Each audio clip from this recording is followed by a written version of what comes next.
새해가 밝았습니다. 이제 새해가 시작되면서 여러분들 여러 가지 인사들도 많이 나누실 텐데 그 어떤 말, 그 어떤 인사보다도 하나님으로부터 오는 그 말씀이 우리의 심령을 채우고 복되게 하실 줄로 믿습니다. 오늘부터 이제 새로운 시리즈의 말씀을 함께 나눌 것입니다. 빛으로 나아오라 라는 말씀으로 함께 나눌 건데요. 하나님이 어떻게 빛으로 우리의 삶을 세밀하게 비추어 주시고 우리의 걸음을 인도하시는지 우리가 돌아보게 될 것입니다. 오늘은 첫 번째로 창조의 빛이라는 제목으로 여러분들과 함께 은혜를 나누고자 합니다. 성경의 말씀의 시작인 창세기 1장 1절에서 우리는 아주 놀라운 말씀을 듣습니다. 그것은 우리 자신과 온 우주 만물의 기원이 어디에 있는지를 가르쳐 주시는 아주 신비한 말씀이죠. 하나님은 무에서 유를 창조하신 창조주 하나님이세요. 뿐만 아니라 하나님은 시간과 공간을 초월하신 초월자이십니다. 하나님의 창조 사역을 통해서 오늘 시간이 출발됨을 말씀하고 있어요. 태초에 이 비레시트라는 이 히브리어는 시간의 출발을 말씀하고 있어요. 그때 모든 것이 시작되었다라는 겁니다. 그리고 그때 모든 것이 존재할 공간도 탄생된 거예요. 하나님 이전에는 시간과 공간의 개념조차 존재하지 않았죠. 그런데 그 시간이 흘러서 이제는 2020년이라는 시간이 흐르고 있습니다. 여러분, 과거의 시간은 우리에게 돌아올까요? 그렇지 않죠. 과거의 시간은 결코 우리에게 되돌아오지 않습니다. 지금부터 우리가 살아가는 모든 시간은 새로운 시간, 새로운 공간에서 우리는 살아가고 있는 거예요. 그렇기 때문에 여러분이 지금부터 맞이하는 모든 시간, 모든 공간은 하나님의 창조의 섭리가 필요한 시간들입니다.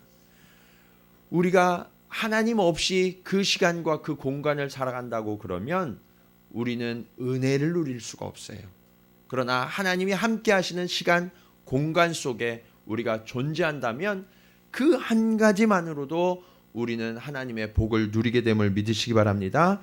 자, 그러면 이제 하나님께서 여러분의 삶 가운데 2020년도에 얼마나 위대한 일을 이루실 것인지 오늘 말씀을 통하여서 함께 기대하고 소망을 품는 시간이 되기를 간절히 축원합니다. 자, 첫 번째로 창조의 빛이 비치던 날 그 빛은 혼돈이 정리되는 빛이었다라고 말씀하고 있어요. 여러분, 오늘 말씀의 2절의 시작을 보면 땅이 혼돈하고 라고 소개되고 있죠. 사실 하나님께서 태초에 천지를 창조하셨다는 이 1절의 말씀은 마치 빅뱅을 설명하는 것과 같이 아무것도 없었는데 폭발적으로 무언가 생겨났다. 세상이 조성되기 전 모든 물질로 온 세상이 가득해 되었음을 말씀하고 있는 거예요. 그런데 그렇게 가득해진 세상 가운데 땅이 어떻게 되었느냐? 혼돈했다라고 말씀하고 있어요. 혼돈의 의미는 하나님의 창조에 의해서 일순간에 생겨난 이 물질들이 우주에 가득했지만 여전히 질서를 잡지 못하고 있었다라는 말씀하고 있어요. 모든 것이 뒤섞여 있었고 뒤엉켜 있어서 그것이 혼란스러운 상태, 이것을 혼돈이라고 말씀하고 있는 겁니다. 우리 어린아이들 혹시 레고 좋아해요? 네, 레고를 가지고 놀 때 처음에는 다 이것저것 제자리에 있어서 그거를 잘 만들었는데 만들고 나서 여러분들이 다 그거를 분해하잖아요.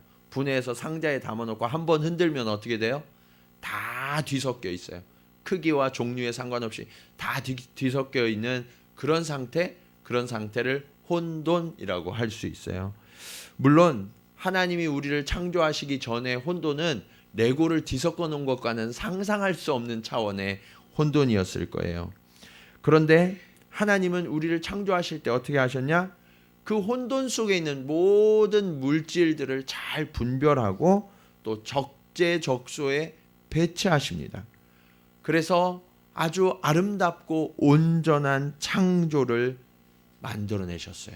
이것이 하나님이 창조 때의 혼돈 속에서 질서를 이루신 일입니다.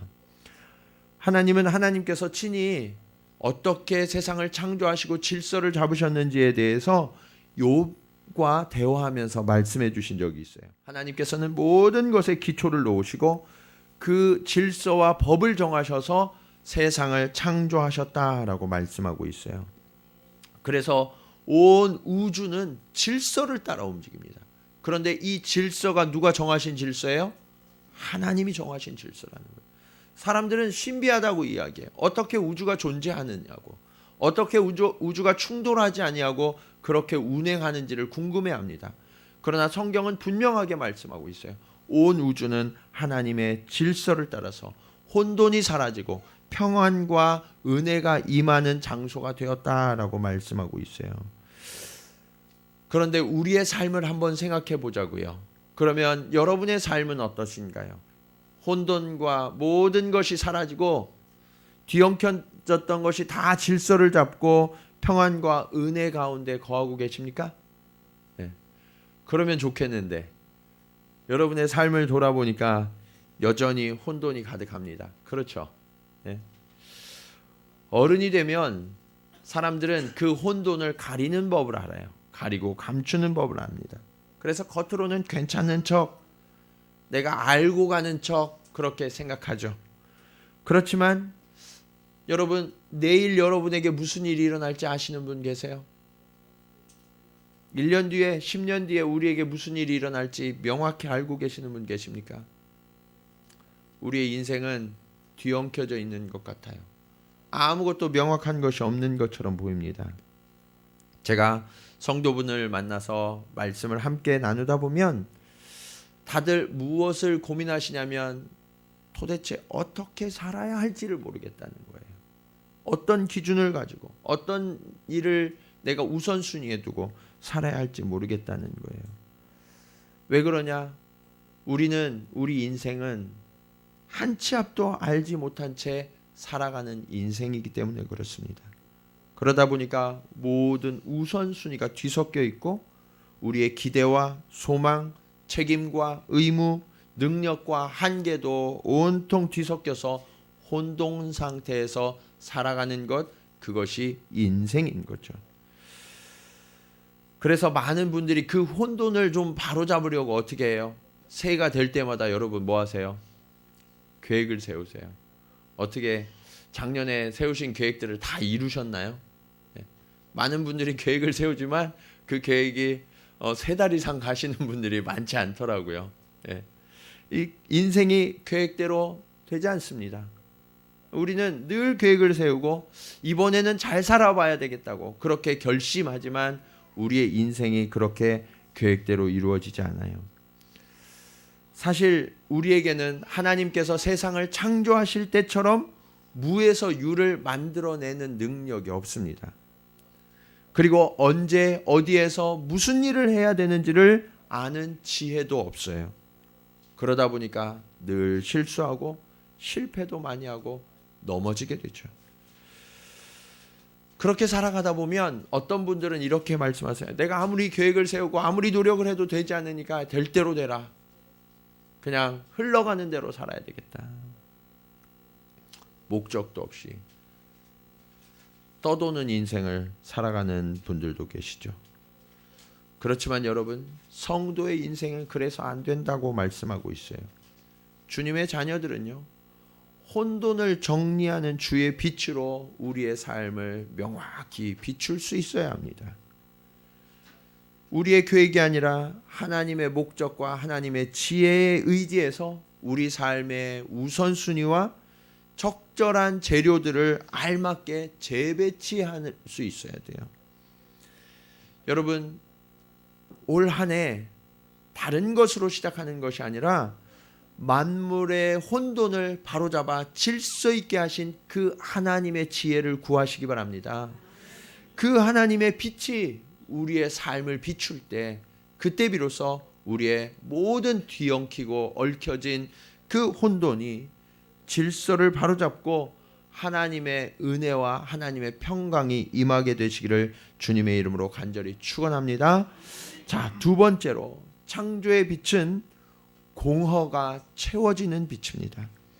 2절 말씀을 다시 보면 우리가 거하는 땅이 혼돈하고 두 번째는 공허했다라고 말씀하고 있어요. 여러분, 공허하면 무슨 생각이 드세요? 사전적 정의를 보면 공허는 아무것도 텅 비어 있다라는 의미를 설명하고 있죠. 대부분의 사람들도 그렇게 생각하실 거예요. 아, 공허하다. 그런 거 아무것도 없고 텅 비어 있구나. 그런데 오늘 본문 2절에 등장하는 공허는, 이 땅의 공허는 우리가 생각하는 아무것도 없는 텅 빔과는 전혀 다른 개념을 말씀하고 있어요. 온 우주 만물을 구성하는 물질이 하나님의 창조로 말미암아 이미 온 땅에 가득했거든요.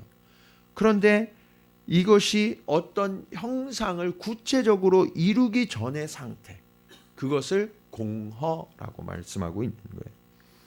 여러분, 이처럼 무언가 구체적으로 드러나기 전의 모습, 어떤 존재가 실제적으로 나와 관계를 맺고 의미를 가지기 전의 상태, 이것을 성경적인 공허라고 말씀하고 있는 거예요. 저는 이 개념이 우리의 공허를 설명하는데 아주 적절한 설명이라고 생각해요. 우리는 이미 존재하죠. 그런데 공허해요. 우리 주변을 보면 사람들도 있고 물질들도 가득해요. 그러나 사람들은 어떻게 살아가요? 공허하고 외로움 속에서 살아가죠. 없어서 공허하고 없어서 외로운 게 아니에요. 주변의 사람들은 넘쳐나요. 전화번호부 한번 보세요. 여러분, 휴대폰을 열고 여러분이 아는 전화번호 한번 보시면 아는 사람은 참 많아요. 그런데 여러분은 왜 외롭습니까? 왜 마음이 공허합니까? 해야 할 일도 많아요. 내가 무언가 의미 있게 살아가려고 하면 할 수 있는 일도 많은 것 같습니다. 그런데도 불구하고 우리는 계속해서 공허한 것 같아요.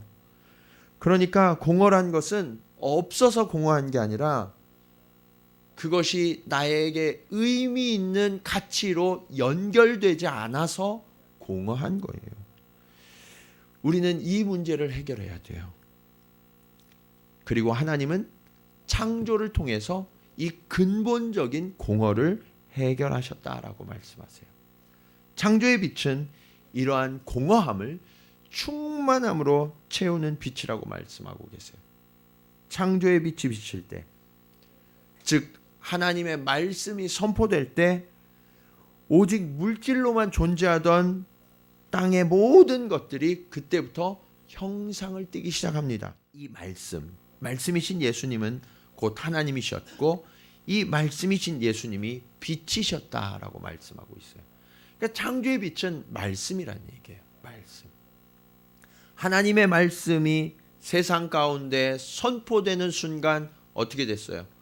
세상에 흩어졌던 모든 물질들이 모여서 하나님이 말씀하신 그 존재가 탄생되기 시작했어요. 제대로 된 가치를 형성하기 시작한 거예요. 빛이 있으라 하니까 빛이 생겼어요. 하늘의 해와 달을 하나님이 말씀하시니까 해와 달과 별이 생겨났죠. 여러분, 이처럼 창조의 빛 말씀은 모든 것을 조성하고 존재하게 하는 말씀의 빛이다라고 성경은 가르쳐주고 계세요.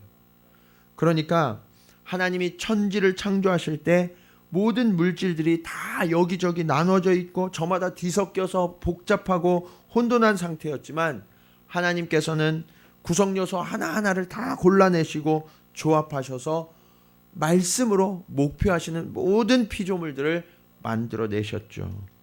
여러분, 그 하나님의 눈길이 닿는 곳, 그 하나님의 손길이 닿는 곳, 그리고 그 하나님이 말씀하시는 그 현장, 그곳은 공허한 인생이 풍성한 인생으로 바뀌어지심을 믿으시기 바랍니다. 여러분이 생각하실 때 혹시 지금까지 내 인생이 공허하고 헛되다고 생각하시는 분이 계신가요? 나는 참 헛된 인생을 살아온 것 같아. 내 인생은 이룬 게 하나도 없어. 나는 참 공허해. 목표 없이 부유물처럼 그저 물 위에 떠다니는 그런 인생처럼 느껴지는 분이 계신다면 이제 더 이상 여러분의 인생을 다른 것으로 채우려고 하지 마세요. 다른 사람들로 여러분의 인생을 채우려고 하지 마세요. 사람들을 쫓아다니는 인생은 언제나 공허해요. 돈을 좀 많이 벌겠다고 물질을 쫓아다니는 인생은 언제나 공허해요. 좀 더 높은 자리에 오르겠다고 명예를 쫓아다니고 권력을 쫓아다니는 인생은 언제나 공허해요. 우리의 인생이 하나님으로, 주의 말씀으로, 주의 빛으로 채워질 때 그때 우리의 인생은 참된 충만함으로 채워짐을 믿으시기 바랍니다. 그래서 우리의 인생은 우리의 근본이신 하나님의 말씀을 만나야 돼요. 여러분, 올 한 해는 여러분의 언어가 주의 말씀으로 충만해지기를 축원합니다. 예. 그냥 사람들과 하는 그냥 떠다니는 그런 말들을 여러분의 입술에 채우지 마세요. 주님, 제가 올 한 해에는 주님의 말씀으로 내 입술을 채우기 원합니다. 이것이 저와 여러분의 고백이 되고 우리의 시선에 사람들이 어떻게 살아가는지, 세상이 어떻게 돌아가는지를 알기 전에 주의 말씀을 깊이 묵상하셔서 하나님이 우주를 운행하시고 내 삶을 가치 있는 존재로 만들어 가시는 그 지혜가 여러분의 뇌와 여러분의 심령에 충만하게 되어서 저와 여러분의 인생이 그렇게 하나님의 가치 있는 존재로 새롭게 빚어지기를 주님의 이름으로 축원합니다. 자, 마지막으로 창조의 빛은 어떤 빛인가? 흑암을 밝히는 빛이었다라고 말씀하고 있어요. 흑암, 호셰크라고 하는 히브리어입니다. 그 뜻은 캄캄하다, 빛이 없다라는 것을 의미해요. 그런데 여러분, 이 창조의 빛이 있기 전에 세상의 흑암은요, 단순히 빛이 없어서 어두운 정도가 아니었어요. 아예 빛이라는 개념이 존재하기 이전의 어두움, 아주 깊은 근본적인 어두움을 말하는 것이 이 호셰크라는 흑암입니다. 여러분, 이 짙은 어두움에 대해서 오늘 말씀은 뭐라고 말씀하시냐면 아주 깊은 어두움이었다라고 말씀하고 있어요. 이 깊은 어두움, 2절에 보시면 땅이 혼돈하고 공허하며 흑암이 깊음 위에 있고 라고 말씀하고 있죠. 그러니까 창조주 하나님을 만나지 못하고 그리고 빛 대신 하나님의 돌보심을 누리지 못하는 인생은 이렇게 깊은 어두움 속에 잠겨있는 인생과 같다라고 말씀하고 있는 거예요. 여러분, 빛은 생명의 근원입니다. 어떤 생물도 빛이 없으면 자라날 수가 없어요. 여러분, 우리가 생명이 있어도 주의 빛을 비추지 못하면 우리는 그 생명력을 잃어버리고 마는 거예요. 그래서 하나님께서 창조의 출발을 빛이 있으라라는 말씀으로 시작하신 거거든요. 주의 빛은 생명의 빛이에요. 여러분, 날마다 그 주의 빛을 만나고 그 주의 빛에 에워싸여서 존재해야 돼요. 아무리 깊은 어두움이 우리를 지배하는 것 같아도요, 거기에 작은 빛 하나만 비추면 그 빛은 어두움을 이기게 됨을 믿으십니까? 여러분, 빛은요 자꾸 미약해 보일 수 있어요. 그러나 아무리 깊은, 아무리 짙은 어두움이 그 빛을 에워싸도 결코 빛을 이길 수가 없습니다. 한 동화에 이런 이야기가 있어요. 우리 어린이들 동화 목사님 이야기하니까 잘 들어보세요.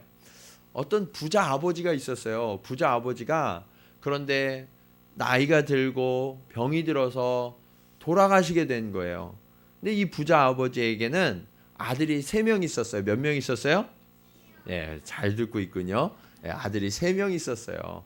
자, 그런데 이 3명의 아들 중에 누구에게 나의 재산을 물려줄까? 그것을 아버지가 고민하게 됐어요.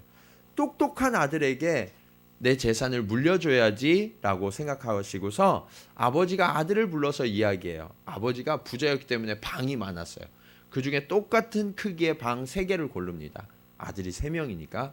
그리고 오늘 저녁 때까지 너희가 이 방을 가득 채워라.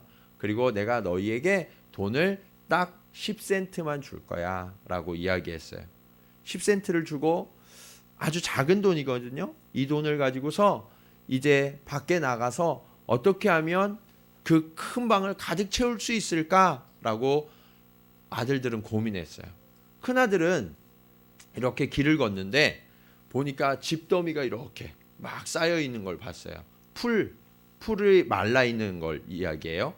그 건초를 막 사와 가지고 집에다가 채우면 좀 차지 않을까? 내가 그래도 가장 많이 채웠을 거야 라는 마음을 갖고 건초 더미를 10센트어치를 사갖고 왔어요.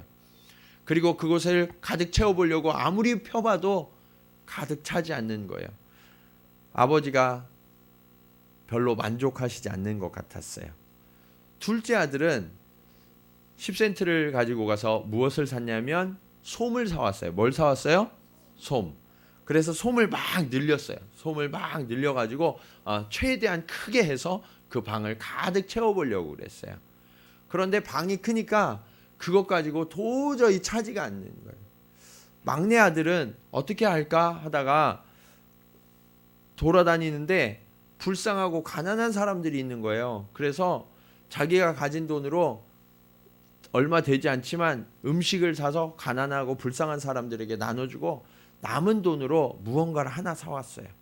그 무언가를 하나 사왔는데 주머니에 이렇게 쏙 들어가는 작은 거여가지고 아버지가 볼 때 너는 아무것도 준비하지 않았니? 라고 물으니까 아니에요. 제가 준비한 게 하나 있어요. 지금부터 보여드릴게요. 하고서 방 한가운데에 가서 주머니에 있는 것을 딱 꺼냅니다. 그게 뭐였냐면 양초였어요. 양초에 불을 딱 켜니까 어떻게 됐을까요? 맞아요. 네, 환해졌어요. 그 방은 빛으로 가득 차게 되었어요. 아주 작은 것이었지만 그 빛은 모든 어둠을 이겼어요. 아버지가 너무 기뻐하면서 맞아, 어두운 곳에는 빛이 필요하지. 그러면서 누구에게 재산을 물려줬을까요? 셋째 아들, 맞아요. 막내 아들에게 그 재산을 물려줬다고 그래요. 여러분, 우리에게도 어두움이 있어요. 그러면 이 어두움을 이기는 것은 빛이에요. 창조의 빛. 세상의 빛이 아니라 하나님이 주시는 빛으로만 우리의 모든 어두움을 이길 수 있어요. 여러분, 혹시 겨울산 위에서 해가 떠오르는 것을 보신 적이 있으시나요? 어쩌면 오늘 아침에도 뭐 후지산이나 여기저기 그 추위를 무릅쓰고 산 위에 올라가서 일출을 보신 분들이 계실지 모르겠어요. 많은 분들이 한 해의 첫날 떠오르는 해를 보기 위하여서 산에 오릅니다. 어둠이 가장 깊은 그 새벽, 작은 랜턴에 의지해서 산길을 오르다 보면 그 길이 더 고되고 힘들게 느껴져요. 게다가 눈이 쌓여져 있는 그 정상에 오르는 것은 발길을 한 걸음 한 걸음 내딛는 것도 쉽지 않고, 새벽에, 그 차가운 새벽에 정상에 부는 세찬 바람은 정말 어둠 속에 떨고서 서 있는 게 쉽지 않죠. 그런데 시간이 지나고 저 멀리서 태양이 솟아오르는 것을 볼 때 사람들은요, 자기도 모르게 하고 모두 다 탄성을 내지르게 되어 있어요. 그러면서 마음속에서는 무언가 뜨거운 것이, 뭉클한 것이 감동으로 올라옵니다. 멀리서 햇살이 비치는 것 같은데 그 햇살이 얼굴에 비춰지면요, 그 햇살이 얼마나 따뜻하게 느껴지는지 몰라요. 그동안 너무 추워서 덜덜 떨고 있던 그 추위가 다 사라지는 만큼 아름답고 감동적인 햇살이에요. 그래서 사람들은 그 고생을 하면서도 산 위에 올라서 일출을 바라보는 것 같아요. 저는 오늘 이 빛을 기대하고 빛을 만나던 사람들의 감정이 오늘 본문 4절에 빛이 하나님이 보시기에 좋았더라라는 구절을 해석해 줄 수 있다고 생각해요. 그냥 빛이 좋았다라고 생각하면 안 되고, 우리가 어둠 속에서, 추위 속에서 그렇게 떨고 있다가 해가 떠오를 때 그 감동과 그 탄식 속에서 그 해를 바라보는 그 감동으로 이 구절을 읽어야만 이 구절이 해석될 수 있는 거예요.